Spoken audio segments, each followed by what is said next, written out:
পৌর শাখার সম্মানিত আহ্বায়ক প্রধান অতিথি সিরাজুল ইসলাম বন্দে, উপস্থিত বাংলাদেশ জাতীয়তাবাদী দল সাতিয়া পৌর শাখার সদস্য সচিব, প্রধান বক্তা সিরাজুল ইসলাম সিরাজ এবং বাংলাদেশ জাতীয়তাবাদী দল সাতিয়া পৌর শাখার যুগ্ম আহ্বায়কবৃন্দ, আহ্বায়ক কমিটির সদস্যবৃন্দ এবং বাংলাদেশ জাতীয়তাবাদী দলের আদর্শে উজ্জীবিত ১ নম্বর ওয়ার্ড বিএনপি তথা সাতিয়া পৌরসভার বিভিন্ন ওয়ার্ড থেকে আগত নেতা এবং কর্মীবৃন্দ, সবার প্রতি রইল রক্তিম অভিবাদন এবং ধানের শুভেচ্ছা।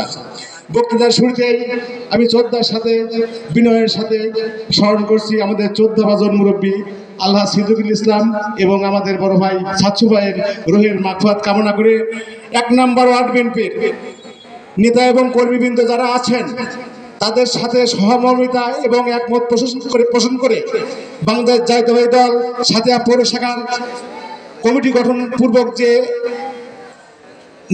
সমন্বয়ক যারা আছেন তাদের উদ্দেশ্যে আমি দুটি কথা বলবো। প্রত্যেকটি দলের একটি উদ্দেশ্য থাকে সরকার গঠন। সরকার গঠনটাই থাকে প্রত্যেকটা দলের মুখ্য উদ্দেশ্য। আর এই সরকার গঠন করতে হলে সর্বোচ্চ প্রয়োজন হয় সাধারণ মানুষের সমর্থন, সাধারণ মানুষের সহযোগিতা। সাধারণ মানুষের সমর্থন এবং সাধারণ মানুষের সহযোগিতা না পেলে কোনো দল সরকার গঠন করতে পারে না। আর সাধারণ মানুষের সমর্থন সহযোগিতা সবসময়ই অন্যায় অত্যাচারের পক্ষে কাজ করে। বিগত ফ্যাসিস্ট আমলে ফ্যাসিজমের বিরুদ্ধে আন্দোলন করতে গিয়ে ১ নম্বর ওয়ার্ডের যে নেতাকর্মীগুলো লাঞ্ছিত হয়েছে, বিপদের সম্মুখীন হয়েছে, অত্যাচারের সম্মুখীন হয়েছে, সাধারণ মানুষের সমর্থন মূলত তাদের জন্যই থাকে।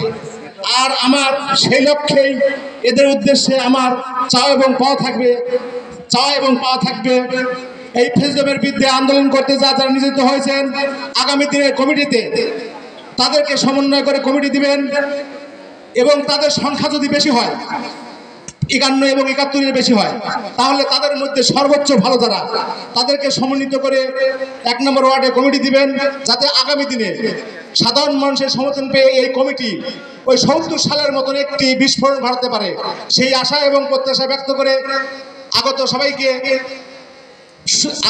সবার সুস্বাস্থ্য এবং মঙ্গল কামনা করে আমি আমার বক্তব্য শেষ করছি। আল্লাহ হাফেজ। শহীদ জিয়া ওমর হক খালেদা জিয়া জিন্দাবাদ। তারুণ্যের প্রতীক তারেক রহমান জিন্দাবাদ, জিন্দাবাদ, জিন্দাবাদ।